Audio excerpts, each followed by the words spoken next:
Hello CLAT aspirants, ready for the final rehearsal of the CLAT?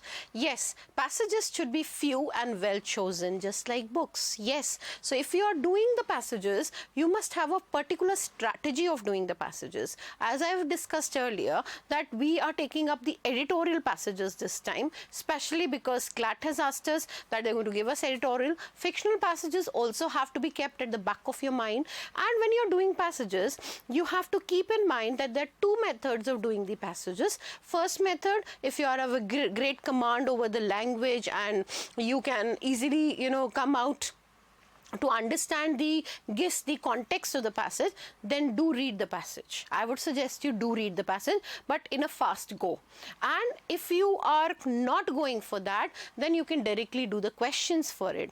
Both the strategies work in full swing, but English explanation, understanding the gist of the passage is something where you have to excel and you have to do par excellence beyond comparison. Right, students? So let's start with the passage for today, the first passage of the editorial section. This passage is the first passage that I am referring to, taken from the Hindu or Indian Express, or the editorial sections refer from different papers. You could find it and you would find it interesting to read too. If you wanted, you can directly turn to the questions and do it. That's your method. Or in simple words, you could read the passage in quick go, and then turn to the questions. Now in this series, you have to keep this in mind, please students, that because I am explaining, so I take time in doing the passage. Don't ask, ma'am, you took this much of time, do we have to consider this much in CLAT C? You have to do 5 to 6 passages. You have to move like a student. I am telling how learners have to dive into it, so please understand the strategy behind it. The passage starts from here. Mark out the important lines and words simultaneously so that you don't face any problem related to it. The first paragraph. Without any, delaying the time, let's start with the passage directly. Without the night was cold and wet, but in the small parlor of Labuman Villa. So we are talking of the night time, first thing, it's cold, and we are talking of a Labuman Villa. The blinds were drawn and the fire burned brightly. So it's night time. Father and son were at chess, and the former, who possessed ideas about the game involving radical changes, putting his king into the sharp and unnecessary perils, that is even provoked comment for the white-haired old lady knitting. So we find in the room 3 people. Father is there, son is there, and there is a white, we don't have any names, we have a lady who's been knitting. So it's clear, it's cold, it's night, the light is burning, and the game that is they are playing, the king on its place, you can guess the game. Yes, it is chess. Hark at the wind, said Mr. White. Hark is notice. Please notice at the wind. What is the wind doing? Who, having seen a fatal mistake after it was too late, was amiably desirous of preventing his son. Please note the root am. Am means love or friendly. So in loving manner, he was desirous, in a very fond and loving manner. He was desirous of preventing his son from seeing it. I'm listening, said the latter grimly. Latter is the second person, grimly in a very sad manner, surveying the board as he stretched out his hand. Check, as we do it in chess. I should hardly think that he'd come tonight, said his father. That means from this line, it's clear that the father is waiting for somebody to come. He's saying clearly, I should hardly think that this person is going to come tonight. That means a fourth person, a visitor, is expected. With his hand poised over the board. Mate, replied the son, that's the worst of living so far out. They're living at a far place, that is clear from this passage. Powled Mr. White, with sudden and unlooked for violence of all the beastly slushy out of way. Please note the word slush. And I am reminded of when I was a child, and till today, I love orange slush. Slush is something which is marshy, which is full of water, wetty area. So, out of the way places to live in, this is the worst. Pathway is a bog and the roads a torrent. Please note the line, there is a question put up on this. Pathway a bog and a road's a torrent, you have to draw an inference out of it. I don't know what people are thinking about. I suppose because only 2 houses in the road are let, they think it doesn't matter. Never mind, dear, said his father. The father is answering, don't mind where we are living, it doesn't matter, said his wife. That means the lady interrupts in between the talk of the father and the son. Perhaps you'll win the next one. So, who has won the game? You can see. Never mind, dear, said his wife soothingly. That means, I suppose, because only the husband was saying, the wife is soothing the husband that if you have not won this time, you're going to win the game next time. Mr. White looked up sharply just in a time to intercept. Intercept is understand. He's trying to get the meaning what the son and mother are doing. Glance between mother and son. So mother and son are exchanging glances and they're talking about, because father has again lost one more game in chess. The words died away on his lips and he hid a guilty grin in his thin grey beard. There he is, said Herbert White. We have a name here. As the gate banged loudly and heavy footsteps came towards the door. You can see clearly that the intro of the passage, the exposition of the passage is set. And now we have some visitor here. The suspense, the climax is built up. Okay, let's move ahead. The old man rose with, from here, I hope this line till here would be visible.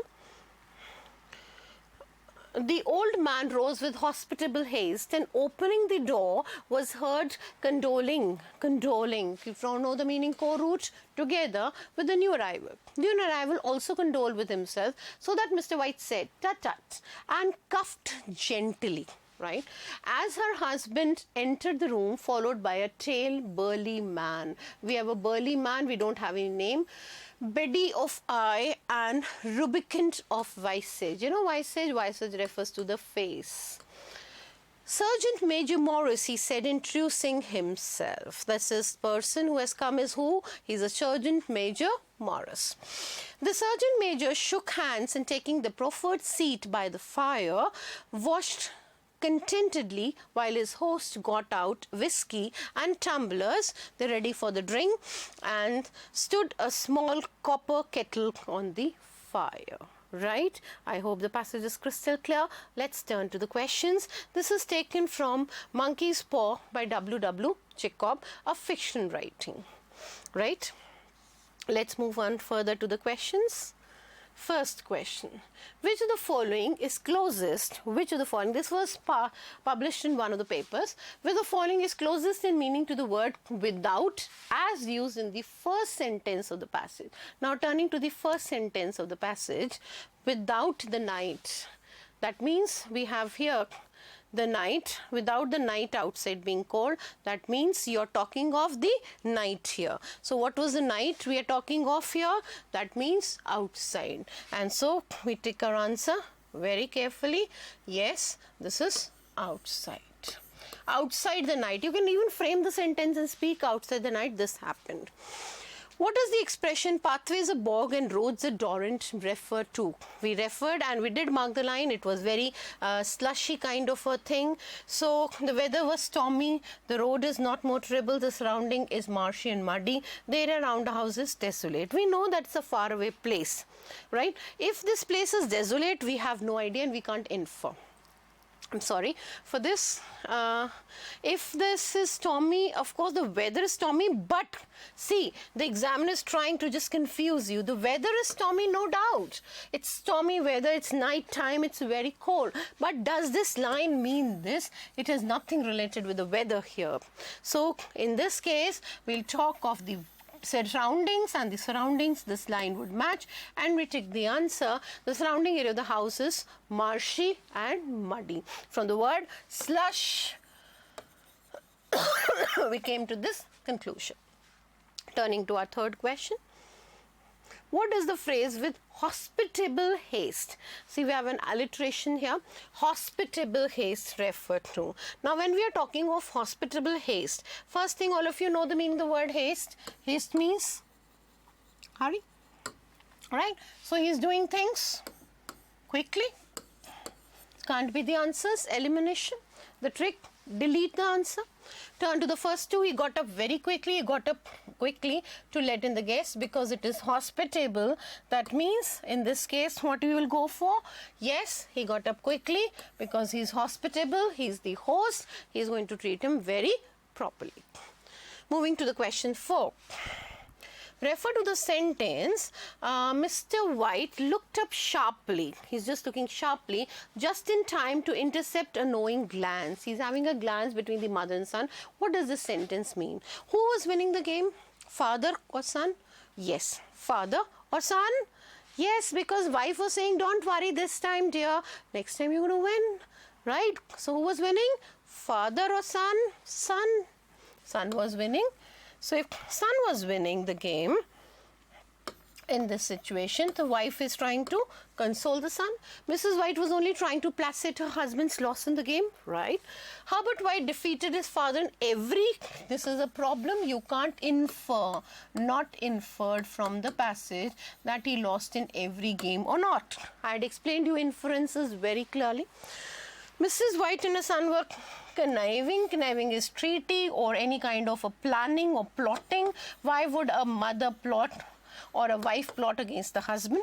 Mr. White had never won a game of chess before. See, this game he was losing. Earlier who won? Usually who won? We have no line to say so. We can't infer this from the passage. And so we will choose the answer. She was only trying to placate her husband and at the loss of the chess game. Let's move to the next and the last question of this passage. Which figure of speech is used in the following expression? That is, the gate banged loudly. The gate is making up a sound here, right? And heavy footsteps came round towards the door. Now, simile is a comparison. Please note, when we use the word like, as, or such, it's also a comparison without these words. And irony is what you say opposite of that happens. And onomatopoeia is the sound associated with the object. Can you see this banged loudly? You know, thud shud made the door. So which literary device? Yes, this is very important for spelling section 2 for CLAT 2021. Please do mark it onomatopoeia, that is the sound associated with the object. I had included grammar, literary device and whatever we could from this passage so that you don't face any problem in the examination while doing the passage, right? So I hope you enjoyed the editorial section passage for today.